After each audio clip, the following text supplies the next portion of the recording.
Ne regardez pas cette vidéo si vous êtes sensible, mais ce serait dommage de ne pas aller jusqu'au bout.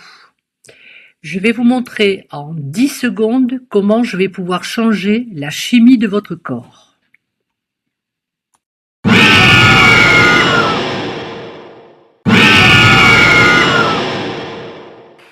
Alors, comment vous sentez-vous? Votre rythme cardiaque a changé? Allez, nous allons changer tout cela. Nous allons voir un petit peu la théorie, mais c'est promis, à la fin de la vidéo, vous aurez des exercices qui vont vous permettre de remplir votre boîte à pharmacie. Votre boîte à pharmacie énergétique. Oubliez un instant l'idée que manger se résume à votre assiette. En art énergétique, nous considérons l'être humain comme une batterie complexe qui se recharge via plusieurs prises de courant. Si vous vous sentez fatigué ou confus malgré une bonne nuit de sommeil, c'est souvent que l'une de ces sources est négligée ou polluée. Voici comment nous nous nourrissons réellement de la terre jusqu'au ciel. Je suis Elisabeth Tadei et je suis thérapeute en Qigong bioénergétique. Premièrement, la nourriture terrestre, qui est notre carburant le plus dense, c'est celle que tout le monde connaît, ce que nous mangeons et buvons, apporte les briques solides pour construire nos cellules. Alors le principe, nous transformons la matière, légumes, fruits, eau, etc. en énergie chimique.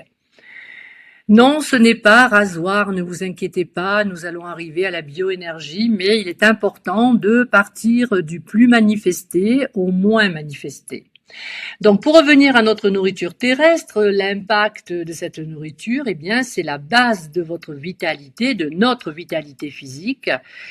Si le carburant est de mauvaise qualité, le moteur s'encrasse, mais je ne veux pas m'étendre sur ce sujet dans cette vidéo car ce n'est pas l'objet de mon propos.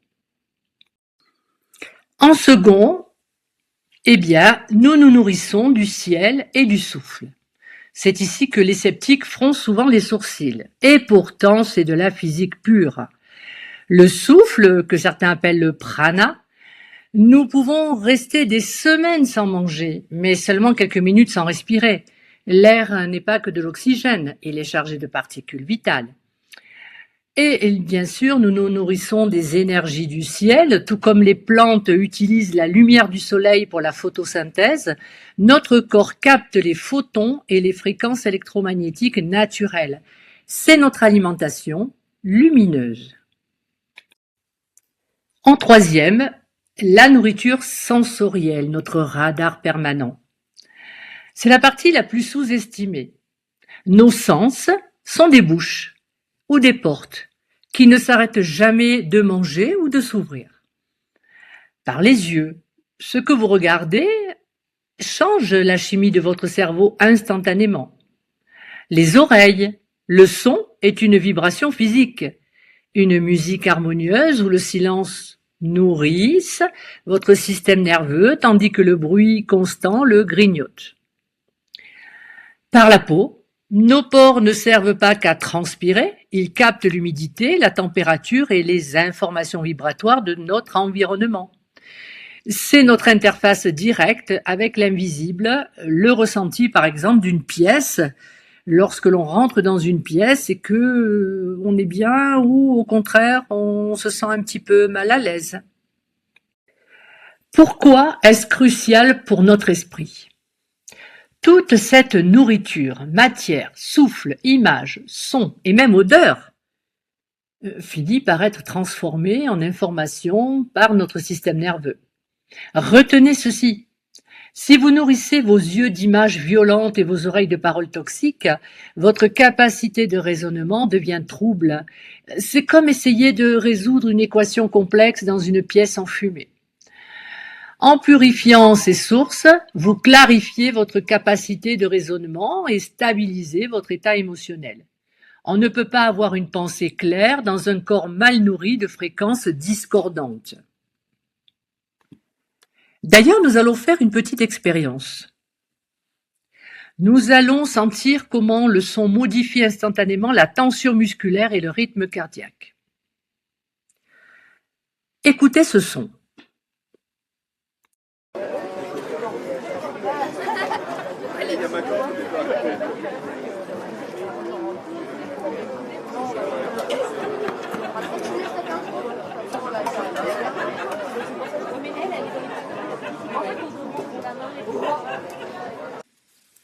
Ou encore celui-là.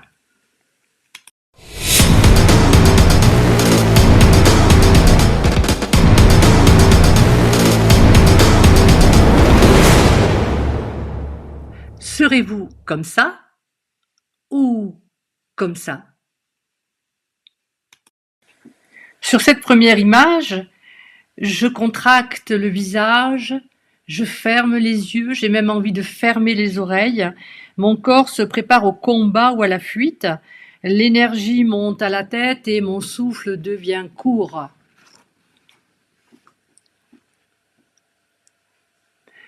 Alors que si je vous fais écouter une autre musique, ce que nous allons faire tout de suite, moi je n'ai qu'une envie, c'est de trottiner sur les bords de plage en Italie quand il fait beau l'été. Cette musique me transporte dans des pays méditerranéens et tout de suite j'ai le sourire. Et vous?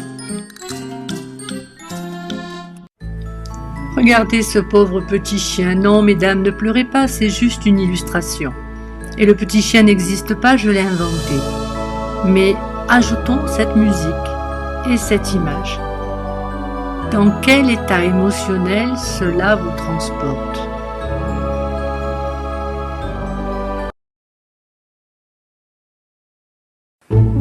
Alors que là, tout de suite, on a envie de rigoler, n'est-ce pas?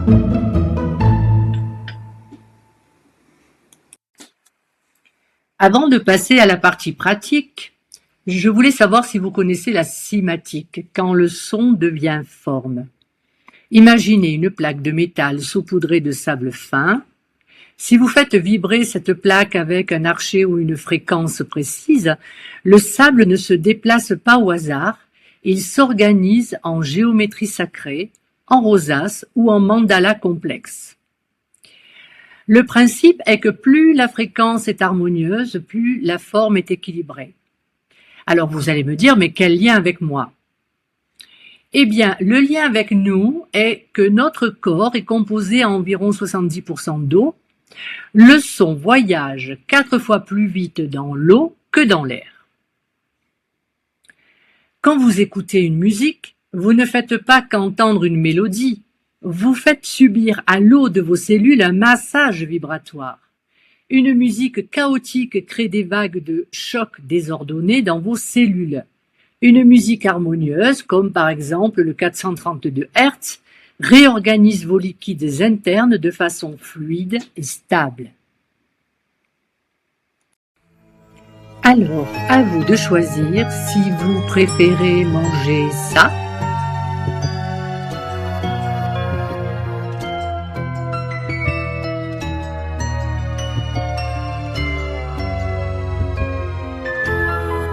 ou bien ça.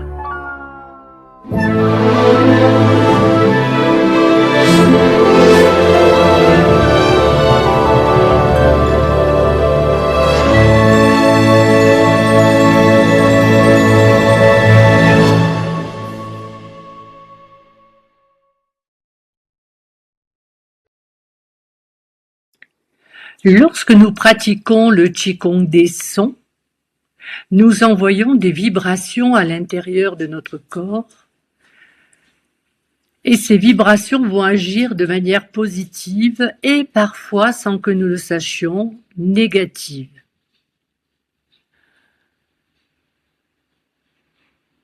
Ces vibrations sont en fait créées pour effectuer un nettoyage du corps.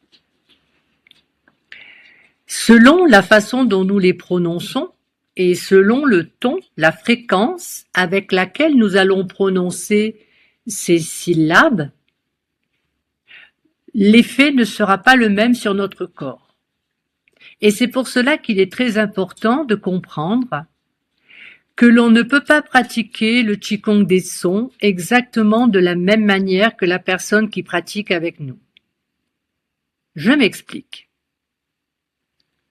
Si je suis hyper tendue et que j'ai tendance à faire des colères ou bien que je suis une personne yang, alors qu'est-ce que c'est être une personne yang? C'est une personne qui se tient droite avec force, qui marche vite, qui est tout le temps en activité, qui parle fort, qui a un pouls fort. Toutes ces personnes-là ne doivent pas pratiquer le Qigong des sons avec un son aigu. Si au contraire vous avez tendance à être hypotendu ou bien que vous êtes quelqu'un un petit peu lymphatique, qui a tendance à faire de l'embonpoint, qui a un pouls qui bat plutôt lentement, qui a une voix faible, vous n'aurez pas intérêt à pratiquer un son grave parce que cela va descendre encore plus votre énergie et vous alourdir encore plus dans la terre. Il existe plusieurs méthodes de Qigong des sons et plusieurs sortes de sons, du moins de syllabes à émettre. Il y a même des chuchotements et il y a également, comment on appelle ça, des murmures par exemple. Dans le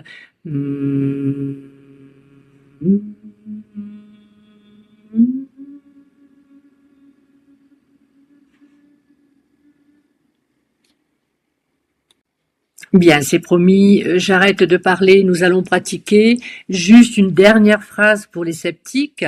Si le son peut briser un verre de cristal à distance ou déplacer du sable pour créer des dessins, imaginez ce qu'il fait à votre cerveau et à votre sang qui sont bien plus malléables. Bien, levez-vous si vous êtes assis ou assise et concentrez-vous sur ma voix. Tenez-vous debout, les pieds parallèles de la largeur des épaules. Déverrouillez vos genoux, c'est-à-dire qu'ils sont légèrement pliés. Imaginez que vos pieds s'enfoncent dans la terre pour puiser la nourriture terrestre. Le sommet de votre crâne est tiré vers le ciel par un fil invisible pour capter la nourriture céleste.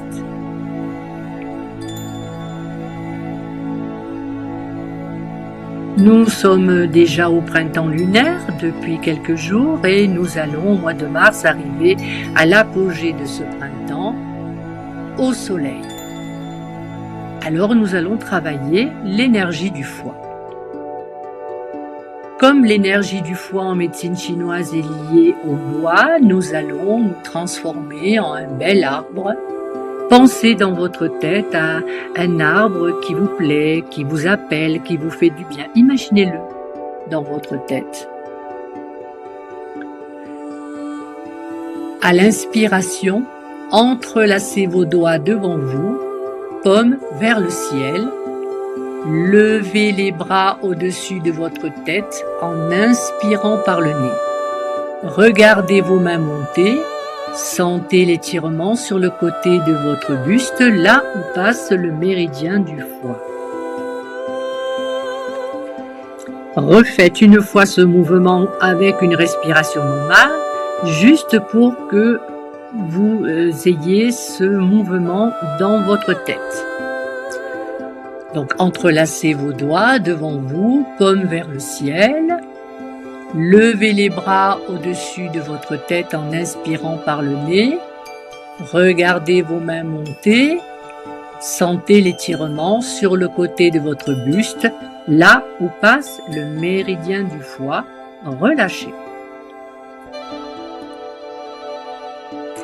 Nous allons recommencer, mais cette fois-ci, lorsque nous allons arriver en haut, nous allons rester en rétention de souffle 1 seconde, comme si nous voulions toucher le plafond à des nuages. Alors, à l'inspiration, entrelacez vos doigts devant vous, paume vers le ciel, levez les bras au-dessus de votre tête en inspirant par le nez. Regardez vos mains monter, sentez l'étirement sur les côtés de votre buste et une fois que vous êtes en haut, Restez une seconde comme si vous touchiez le plafond des nuages. Relâchez. Avant que nous commencions la phase d'expiration, je vous explique le mouvement, comme ça vous aurez déjà le mouvement dans la tête. Donc lorsque vous allez redescendre les mains, vous allez relâcher vos mains et redescendre les bras par les côtés en dessinant un grand cercle. Et en descendant, vous allez expirer par la bouche en faisant le son SU. Donc moi je l'ai fait fort pour que vous entendiez, mais vous le prononcez comme un chuchotement très doux. Une chose très importante, lorsque vous allez redescendre, en fonction de votre état, si vous êtes plutôt yang, comme je l'ai expliqué tout à l'heure, vous allez plutôt faire le son SU.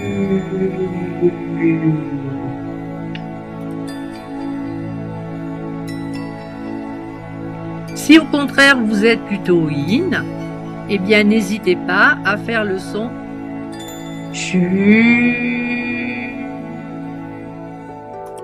Voilà, c'est-à-dire que vous faites monter le son alors que la personne qui sera plutôt yang, qui aura plutôt tendance à la colère, les choses comme ça, descendez vraiment le son grave dans la terre. Confiez au ciel ce que vous êtes, si vous êtes trop terre, et confiez à la terre si vous êtes trop ciel. Allez, attention, c'est parti. Pieds de la largeur des épaules, le sommet du crâne érigé vers le ciel et les pieds bien ancrés dans la terre. Déverrouillez vos genoux et commencez à entrelacer vos doigts devant vous comme vers le ciel. Montez les bras au-dessus de la tête en inspirant par le nez et regardez vos mains monter. Sentez l'étirement sur les côtés de votre buste. Restez en haut une seconde comme si vous touchiez le plafond des nuages, puis relâchez les mains et redescendez les bras par les côtés en dessinant un grand cercle. En descendant, expirez par la bouche en faisant le son SU.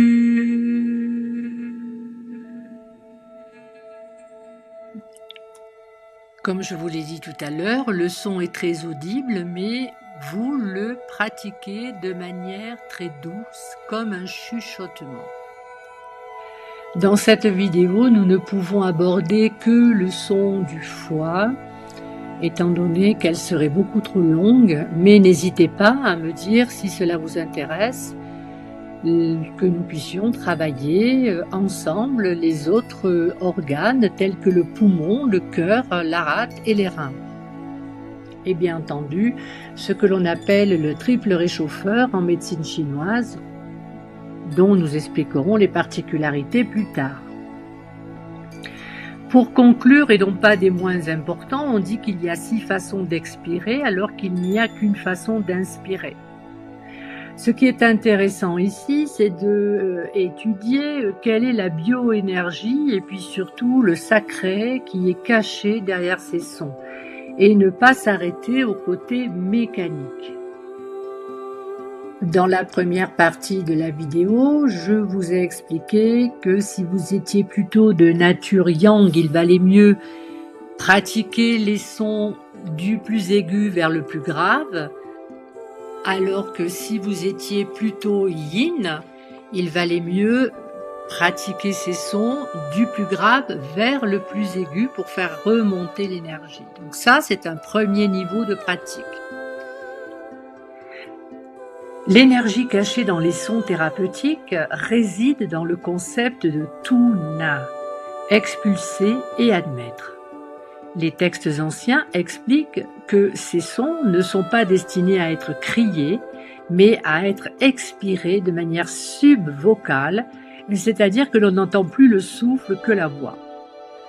Le but est d'éliminer les perversités telles que la chaleur, l'humidité et la stagnation accumulée dans les organes. Chacun des sons possède une fréquence vibratoire qui entre en résonance avec la densité spécifique de l'organe visé.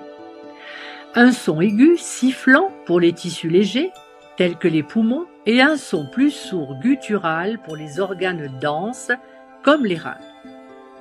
La justesse du son est plus importante que le volume. Si la vibration n'est pas ressentie dans la zone du corps concerné, c'est que la position de la bouche ou la tension de la langue doit être ajustée. Pourquoi a-t-on choisi un son spécifique par organe? La façon dont on va prononcer le son va entraîner un mouvement particulier de la bouche et de la langue. Pour bien comprendre cela, il faut connaître la cartographie de la langue en médecine chinoise. En effet, la pointe de la langue est liée au cœur, les côtés sont liés au foie et à la vésicule biliaire, le centre est lié à la rate et à l'estomac et la racine est liée au rein. Le poumon, quant à lui, se trouve juste derrière la pointe du cœur. Si on devait mettre une langue debout, on aurait l'empereur, le cœur, en haut, le premier ministre, poumon, au-dessous, la rate et l'estomac au centre, c'est le ministre du grain, le général des armées, foie, vésicule biliaire sur les côtés, et tout à fait en bas, le rein, et en médecine chinoise, on appelle le rein ministre de la force, car il gère la force physique et la créativité. Je ne développerai pas plus le domaine de la médecine traditionnelle chinoise, car il y a suffisamment de vidéos qui en parlent, et notamment du Qigong des sons et de la façon dont les pratiquer. Je voudrais plutôt que vous passiez la frontière entre le corps physique et le corps mécanique, et nous allons aller plutôt vers le corps de lumière. Ces sons sont conçus comme des ponts bioénergétiques. Si l'on dépasse la vision plomberie de la médecine chinoise, c'est-à-dire la pression de l'air sur les organes, on découvre que ces syllabes agissent sur 3 niveaux vibratoires que les anciens textes nomment subtilement. Chaque organe n'est pas qu'un morceau de chair, c'est un champ électromagnétique qui vibre à une fréquence spécifique. Le mécanisme bioénergétique du son si, par exemple, des poumons, crée une vibration de haute fréquence, aiguë et cristalline, bioénergétiquement. Cette fréquence correspond à la structure de l'atome de métal et à la cristallisation. Donc le son ne fait pas que déplacer de l'air, mais il raccorde l'organe sur sa fréquence d'usine. C'est ce que l'on appelle la résonance par sympathie. Et si l'organe est désaccordé, c'est-à-dire malade, la syllabe lui redonne sa note juste. Prenons par exemple la bioénergétique du foie, puisque c'est l'organe dont on parle ici et en ce moment. C'est une fréquence autour de 320 à 330 Hz ou l'octave supérieure. C'est une fréquence bois, ascendante et souple, et elle résonne avec la croissance et la détoxification. En biorésonance, cette fréquence aide à réguler le système nerveux autonome. Pourquoi est-il crucial de noter qu'en bioénergétique, l'organe n'est pas une note fixe mais un accord? Par exemple, un foie congestionné aura une signature discordante plus basse ou trop tendue. La pratique du Qigong du son consiste à utiliser la syllabe comme un diapason pour forcer l'organe à revenir à sa signature d'origine. Si l'organe est malade, sa signature se brouille et elle devient atonale. Au-delà de la simple mesure en Hertz, qui est la vibration physique, la signature bioénergétique est porteuse d'une information. Mais bien sûr, elle ne se limite pas à combien de fois ça vibre par seconde, mais comment l'énergie se déplace. Le foie a une signature expansive vers l'extérieur, alors que le rein, par exemple, a une signature concentrique vers le stockage. Lorsque vous prononcez la syllabe en Qigong, vous n'envoyez pas seulement un son, vous imposez une forme d'onde qui vient nettoyer la signature de l'organe, comme on réinitialise un logiciel informatique. Alors pourquoi est-ce bioénergétique? Parce que bio considère qu'elle est générée par des processus biologiques, mouvements ioniques, battements et flux sanguins, énergétique parce qu'elle se manifeste sous forme de champs électriques, magnétiques et acoustiques qui dépasse la matière physique. En résumé, votre signature bioénergétique est votre état de cohérence. Donc, le Qigong des sons est une technique de biorésonance naturelle. Vous utilisez votre propre voix comme un générateur de fréquences pour corriger les signatures de vos organes qui ont dérivé sous l'effet du stress, de la pollution et des émotions. C'est cette signature qui explique pourquoi, parfois, on se sent vidé ou discordant sans qu'aucune analyse de sang ne montre d'anomalie. C'est la vibration qui est percutée avant que la matière ne soit touchée. Allez, nous allons effectuer un dernier exercice beaucoup plus bioénergétique pour conclure cette vidéo. Restez en position naturelle, prenez une inspiration, puis commencez le son sur une note basse et montez lentement vers les aigus pendant la même expiration. Le but est de trouver le moment précis où vous sentez que l'organe cible répond une sensation de picotement, de chaleur ou une vibration physique dans la zone. Une fois que vous avez trouvé la note qui fait résonner l'organe, stabilisez-la, c'est votre signature personnelle du jour. Donc je répète, restez en position naturelle, prenez une inspiration, puis commencez à expirer le son sur une note basse et montez lentement vers les aigus jusqu'à ce que vous ayez un signal de l'organe du foie qui peut être un picotement, une vibration, une chaleur, peu importe, faites confiance à votre ressenti.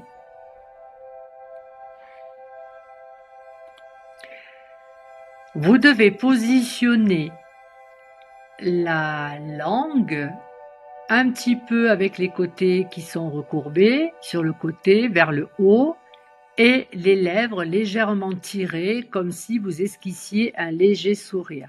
C'est très important parce que le son chu pour le foie, donc cette syllabe définit la forme de l'onde grâce à la position de la langue et des lèvres.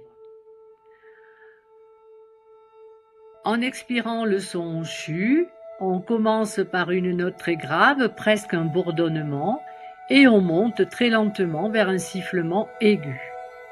Et c'est là qu'à un moment donné, vous allez ressentir que la vibration ne reste plus dans la bouche, mais qu'elle descend ou tape précisément dans la zone de l'organe qui est ici le foie. C'est votre fréquence de résonance propre, c'est là que votre organe répond. Alors, nous utilisons les syllabes chinoises car elles sont des filtres acoustiques. Si vous changez de syllabe, vous changez la géométrie de la cavité buccale. C'est comme si nous changeons l'antenne de notre émetteur.